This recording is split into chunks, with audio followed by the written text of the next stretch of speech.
Hello, me again. Today I've got the hair up so we can kind of see the other way that I tend to wear it. This is where it's thinner, this is where it's back. Nice and thick down the back.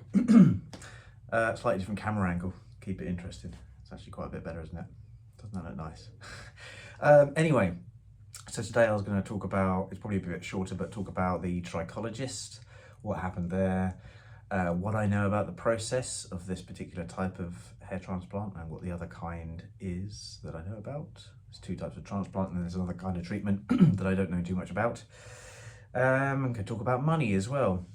But first, just something that's come up. A good point of these videos is to deal with things as they do occur. Excuse me. Also, it's unscripted, unedited, so I cough and make noises and probably go and ah too much. But let's not get self-conscious about that as well.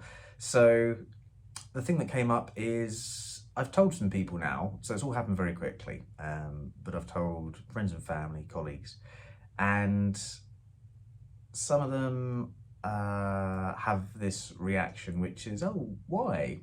And I'm just curious about that reaction. Is it because, the opposite of that, oh, yeah, of course, would be far too much. It's saying, oh, you do have a problem, whereas, oh, why is saying, you don't need that, don't worry about it, or something like that. And yeah, I'm not sure. So it's just an interesting thing to think about. Is it trying to save feelings? Is it that they haven't noticed in the way that I also didn't notice? Or is it what, it's probably not, but is it a criticism of why you want to do something like that? What does it matter? Why do you value that?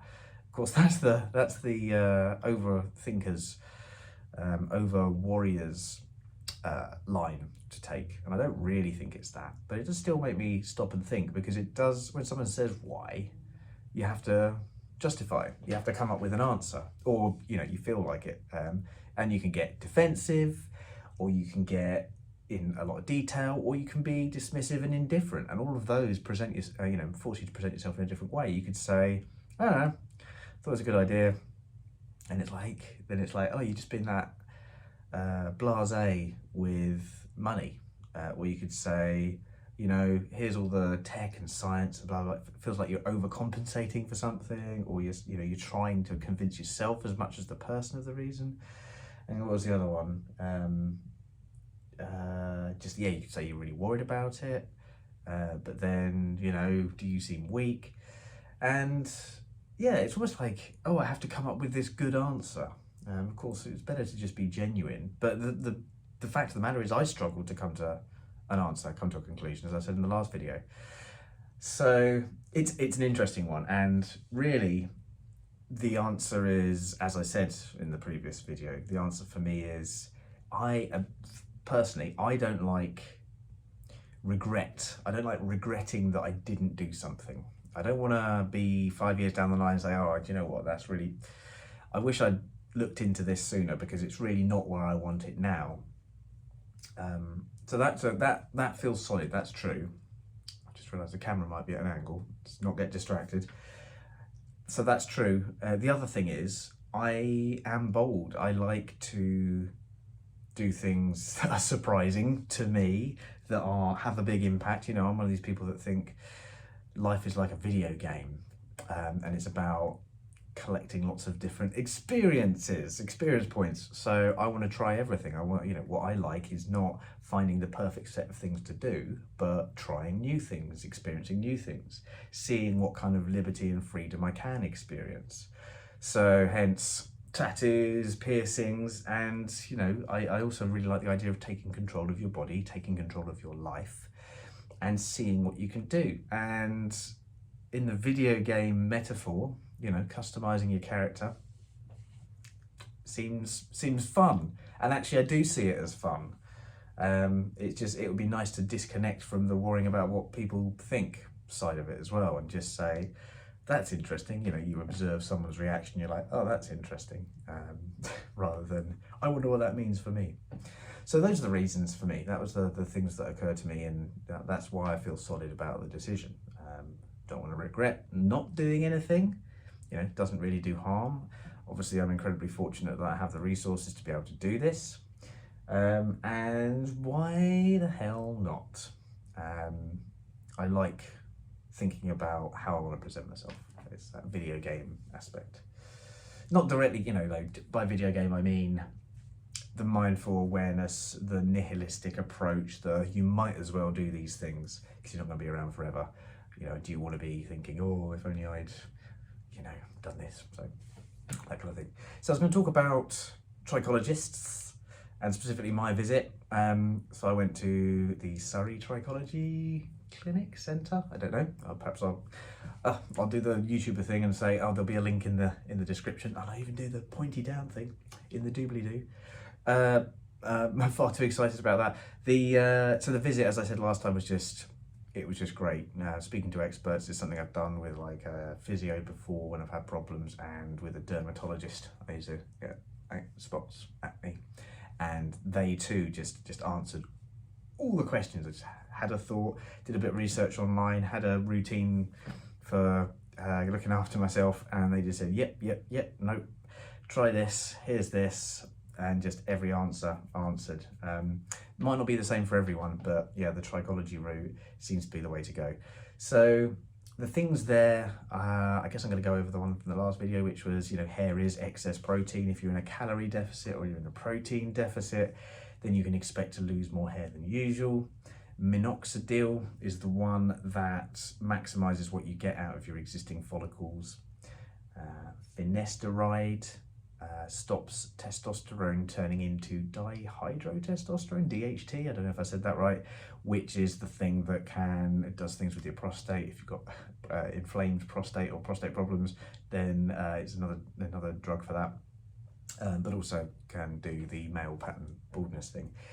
Finasteride, as I say, was a depressive for me, or depressant. It seemed there are two other kinds that are available, and the duo one is what my genetic test said I'd respond to particularly well. So actually I'm going to talk to the doctor. Are they a surgeon? Are they a doctor? Are they a procedure person? Clinician? I guess they are a doctor, but and see what they say. So those are the two main types of treatment, this DHT blocking thing and minoxidil. But those things don't tend to restore hair. They may make it thicker where it already is, but they won't restore a hairline. So diet and supplements were important. I'm vegan, so I need to make sure protein is correct. Luckily, I'm doing this strength training and there's a high protein diet. I'm like 200 grams a day of protein, which is more difficult than I would think. But there was a specific type, you may have noticed I do this. So there's a specific type of protein supplement.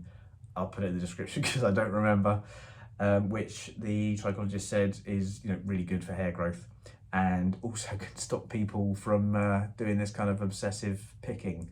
I guess the jury's out still, just nervous or what. But yeah, I'm not a particular fan of the way I pick my face. Yeah, vitamin D was important. Luckily, I was on a big dose of that already. And she recommended a really good shampoo. The ginger containing one from the Body Shop. I don't know if Body Shop's just a UK thing, but yeah, apparently just really good for the scalp and dandruff. And apparently I have a bit of a dodgy scalp. So the minoxidil I got from Newman, it's like a spray, it has alcohol in it, and she said sometimes that can cause inflammation, redness or dry skin, and that's exactly what it was doing. She put this microscope on my scalp and I was like, is it supposed to look like that? I could never, okay, I could share it, but I wouldn't want to put anyone through that who didn't explicitly ask directly. I was like, is that normal? And she's like, it's not exactly normal. So it was this Regain foam that she recommended. I just picked it up in Boots or Superdrug or something, and that is minoxidil but in a foamy form with no alcohol, so I've been using that.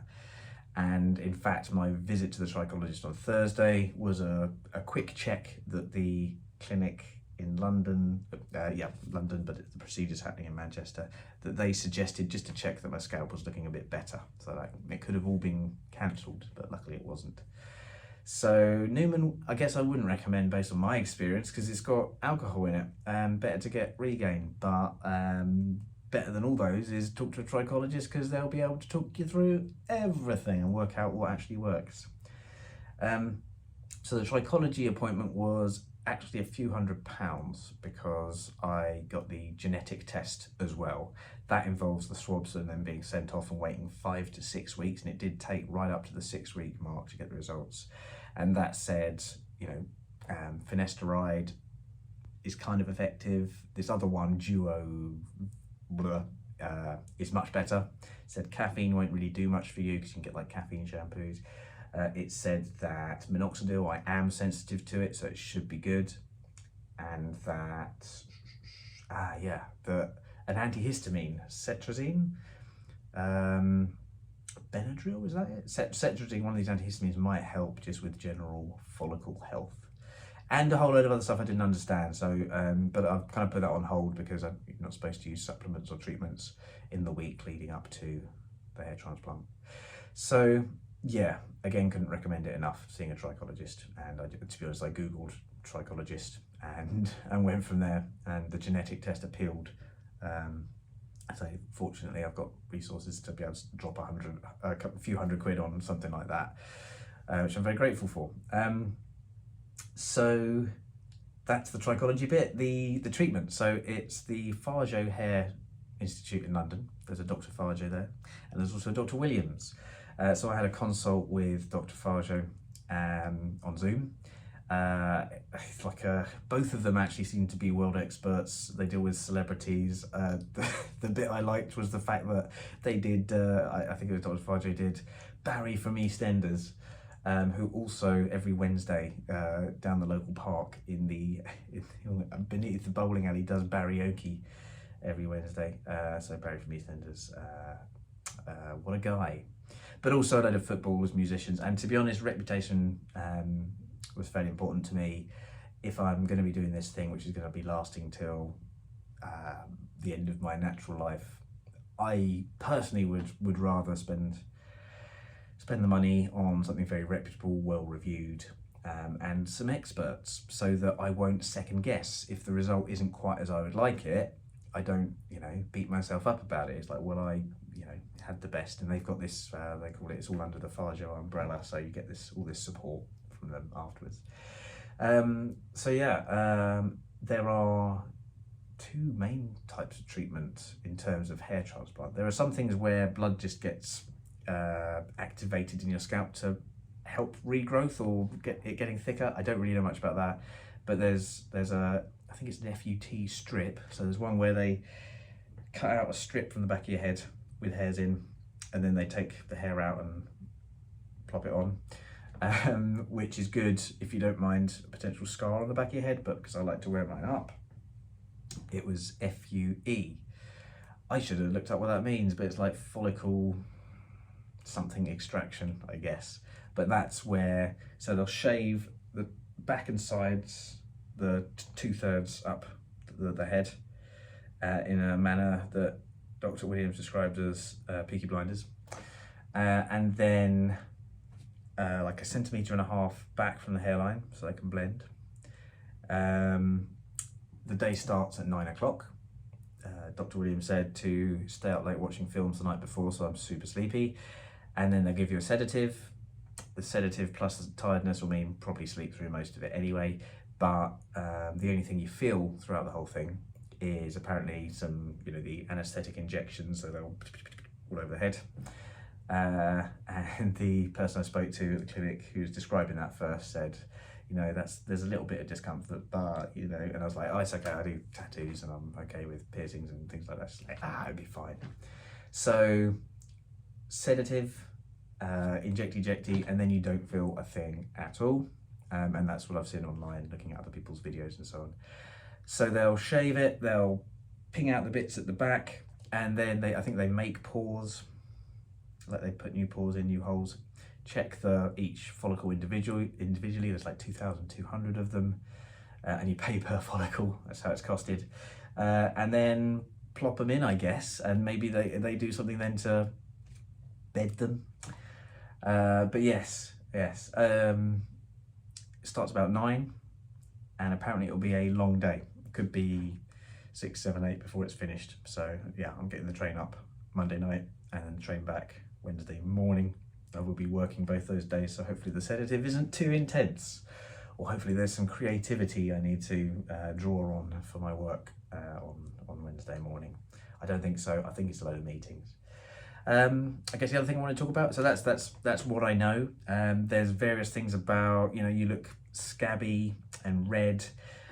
Probably for a couple of weeks it's going to be particularly icky. I might get swollen. I'll probably get scabs, depending on which video I read about Aftercare. You can wear a hat or not, probably not. You don't want to touch it for a while. You might need to keep it moist. You can do things to stop it scabbing. Other people said it will scab and then you need to massage it out. But either way, I'm planning on being a bit of a hermit for 2 weeks. I will put videos here so people can see it if they're interested. And after 2 weeks, I can then do things like strength training, go to the gym, and basically you don't want to sweat for 2 weeks. You don't even want to take a t-shirt off over your head the day of or the day after, so it's button up. That kind of makes sense. But also eating something in the evening or the next day, nothing too chewy, because as you chew, your jaw moves your temples. There's probably something going on in the temples. So yeah, it's a bit intense that first few days. And as I say, ugly duckling syndrome. I don't think I like that. I don't think I'll use that phrase again. Yeah, so that is finally, yeah, I think that's what I know. And I want to talk about the cost. So yeah, so trichology was a few £100, probably £300-400. But for getting advice that I didn't doubt and couldn't doubt, and being able to ask any question under the sun and have all the time in the world to discuss, well worth it. The FUE procedure with this particular clinic, I think it's fairly expensive. I know that you can go to Turkey for a lot cheaper, and in fact there's places in the UK for half or a third of this price, but I don't know the details of how many follicles and the kind of aftercare and so on. But so the procedure for me would be £9,600, but because it was a sort of a last minute deal, sounds like a EasyJet flight, but no, there's a schedule, and if they can fill those slots, it works out well. So it was £1,000 cheaper. So for me, it was 8,600. That's 2,000 up front when I booked it to secure the date a couple of weeks ago, and then I paid the balance yesterday. So it's an investment, but I like to think that I have been treated very well, and I will be in the best possible in the best possible hands and care.